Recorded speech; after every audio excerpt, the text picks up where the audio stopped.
Hey, and welcome back. This week we're going to be looking at a Ratkin list. Now, as a quick introduction, I'm Cruz. I'm a SOVL player that sometimes is in the top 10, and I've recently made some list guides, like the Darkborn and the Orc list that I just showed here. And this week we're looking at a Ratkin list. Now, a lot of Ratkin lists revolve around the Doom Bell because it is a powerful unit, but this list I wanted to make more use the range capabilities of the Ratkin and especially use the Flamers. Now, of course, in order for this list to work, we have to look at the Doom Bell. It has an activated ability, it gives all your units rerolls on their attacks, and it is very powerful. For one round, you will win all of your fights, especially the one where you use your Hex. But this isn't the only use of Hex. Like, Ratkin also has a sort of hidden range potential. Most people know that their long rifles are good because they do 2 wounds and can pick off multi-wound units, but there is a lot more potential to the Ratkin ranged as well. A unit that is often overlooked for its ranged potential is the Ratkin Skulkers.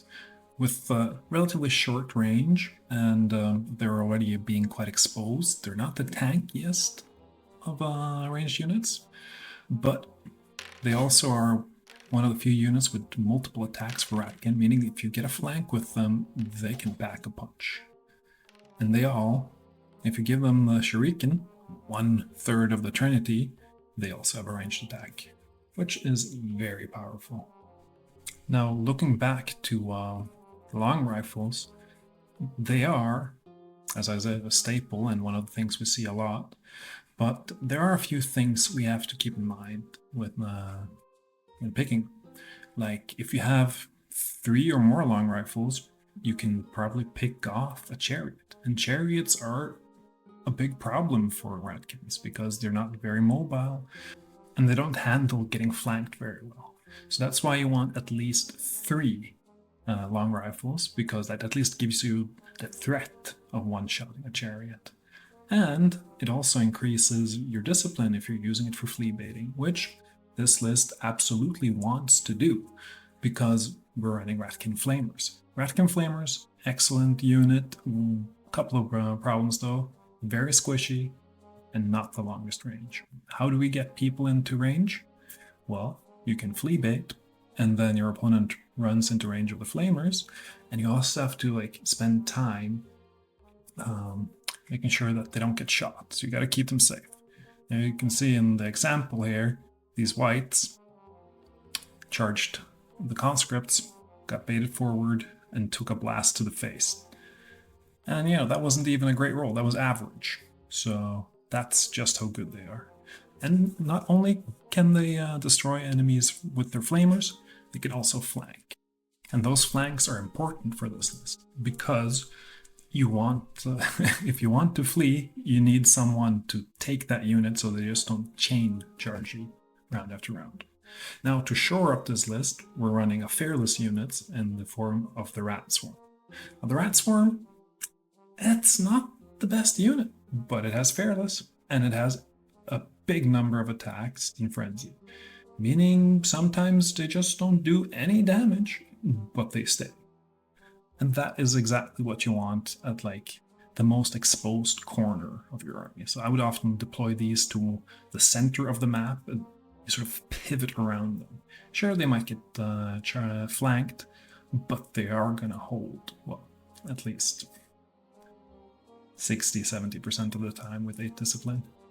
And finally, our conscripts. Conscripts can flee. The Rat Swarm has frenzy, so it cannot flee.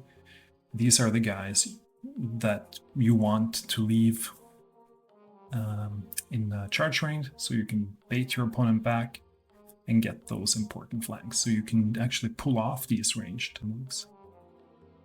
And these ranged moves are the secret sauce of this list because we have 6 units, but we have the ranged strong enough that we can whittle our opponent's units down by 1 before the fighting actually starts. And if they started with 7 units or 6 units, then suddenly we have mitigated a big part of their advantage or gained an upper hand already. Now, you can see here in this clip, like if you hex something and you get the fire on it, suddenly those 5-up saves become 6-up saves. And those long rifles become even more brutal. And with the flamers following up the next turn, alright, those were 5 knights. And voila, they took 11 wounds from 2 units shooting. Those are the kind of damage numbers that will win you the game, or at least get you a massive advantage. Now, let's have a look. I played 5 games, won 4, and I'm going to show you the one game I lost, which I played against the Crid, one of the most active players and definitely a solid opponent. He is, after all, a regular in the top 10 list. Now in this game he is playing the big meta monster at the moment, Goatman Warriors with a lot of chariots and a feral giant, so not exactly our easiest opponent. So let's have a look. How did I do this?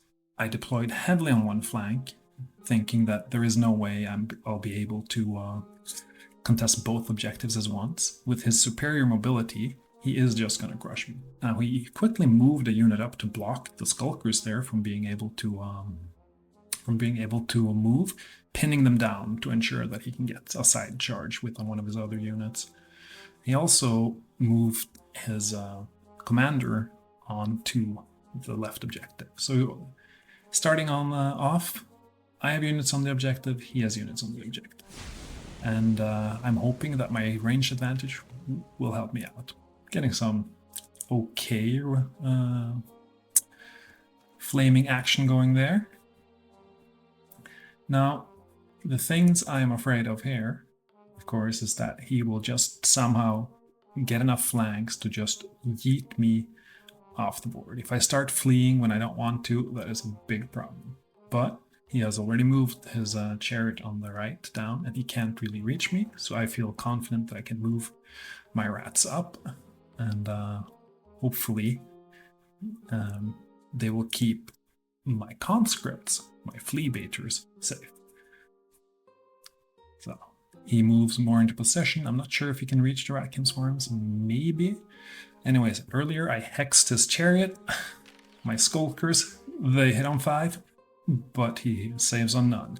So with the hex and the throwing stars, I am able to knock down one chariot already. That's great. Now it is 6 against 6 instead of 6 against 7. And I'm suddenly in a position where I can get the flank on one of his units. Of course, in the end, I choose to move just forward a little bit, far enough to the front that I can get a flank on his commander, but also in a way where it's harder for him to flank my skulkers back. And finally, long rifle time. Where can I put them? He put his chariot in the trees, so I end up shooting on the ones all the way on the right. Notice it's 3 ups even at this range. That is really good. And 2 hits. Well, okay, he saves 1, but still, like, this is expected. So at the end of the first round, already got one of his units down. I'm feeling pretty confident here. And to be fair, one of the things I was afraid of was him face charging the Doom Bell with one of his chariots and just scaring it off the board. Not that the Doom Bell is helpless with the bell activation and hex. Alright, second round.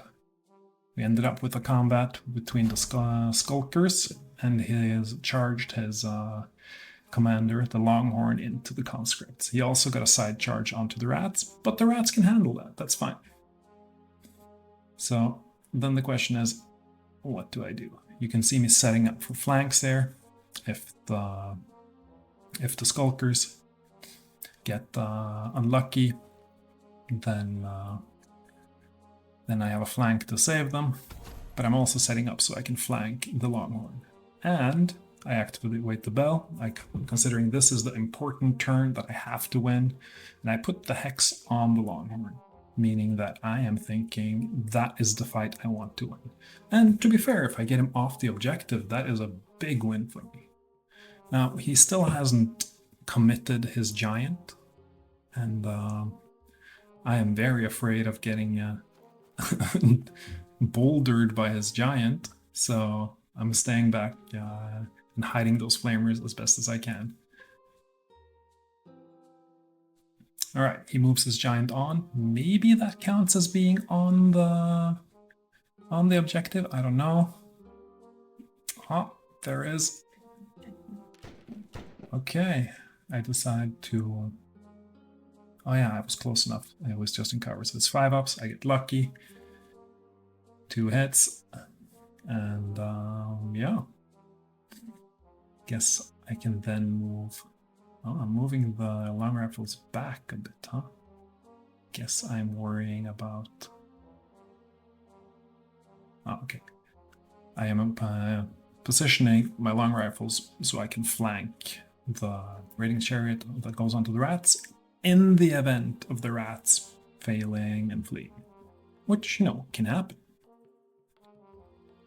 Let's see how things play out. He has one final move. Does he go after the long rifles? It does indeed look like he is. Alright. The Bell plus X fight.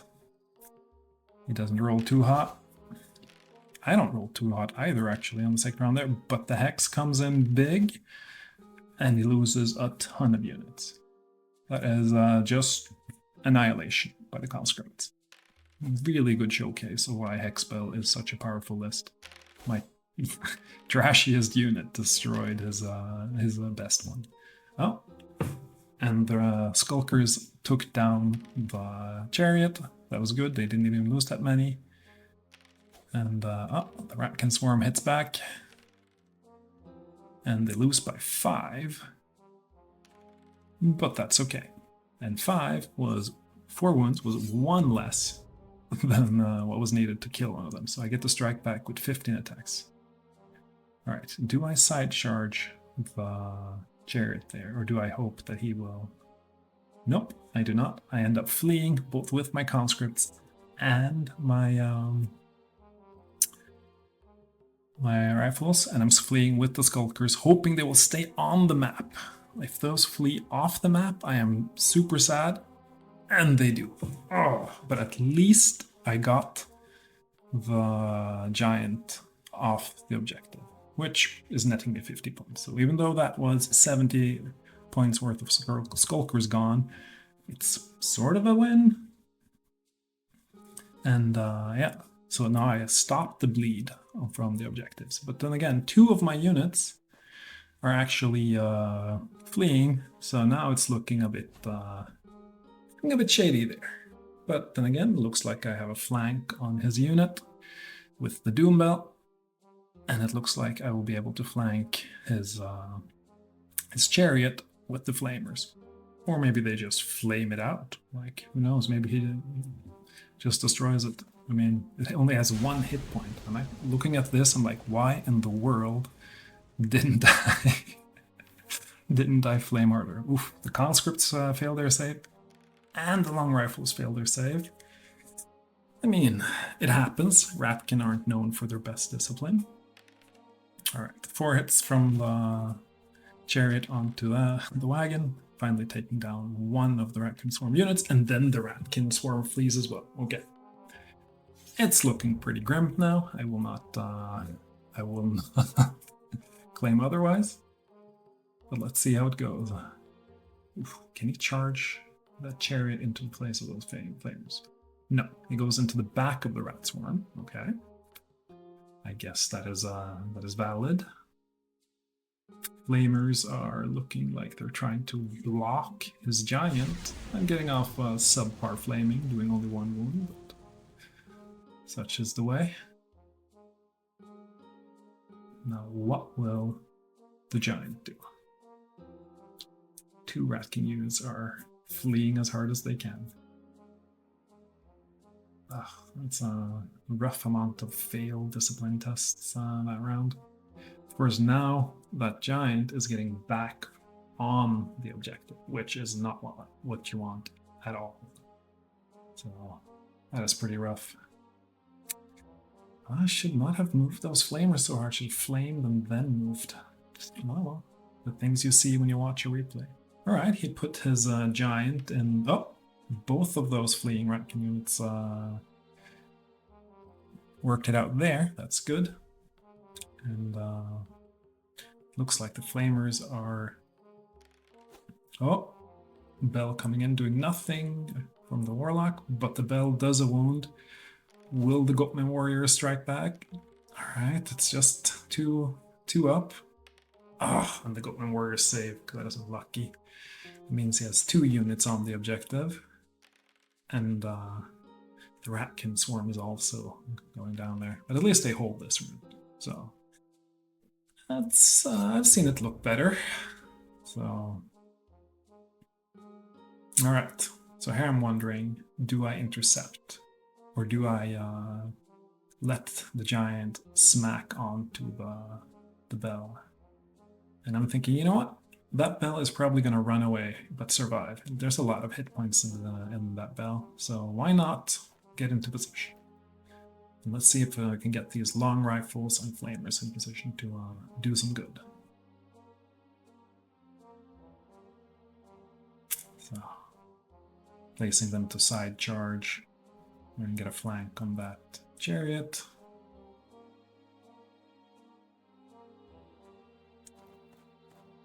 And where do the flamers go?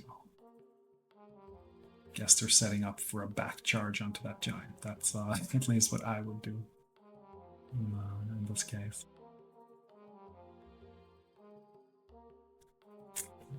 Let's see. I was sick for so long, so this is an old recording. I don't remember exactly how this plays out.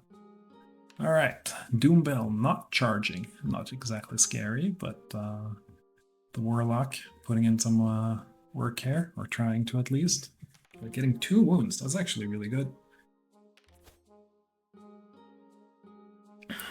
Gets a smack. Alright, that's 3 wounds. Alright. Lost by 5. There is no way that Doombell isn't running. And now, only 1 wound here. Maybe this chariot. Oh, and the rat swarm finally kills the chariot that has been bullying it for round after round.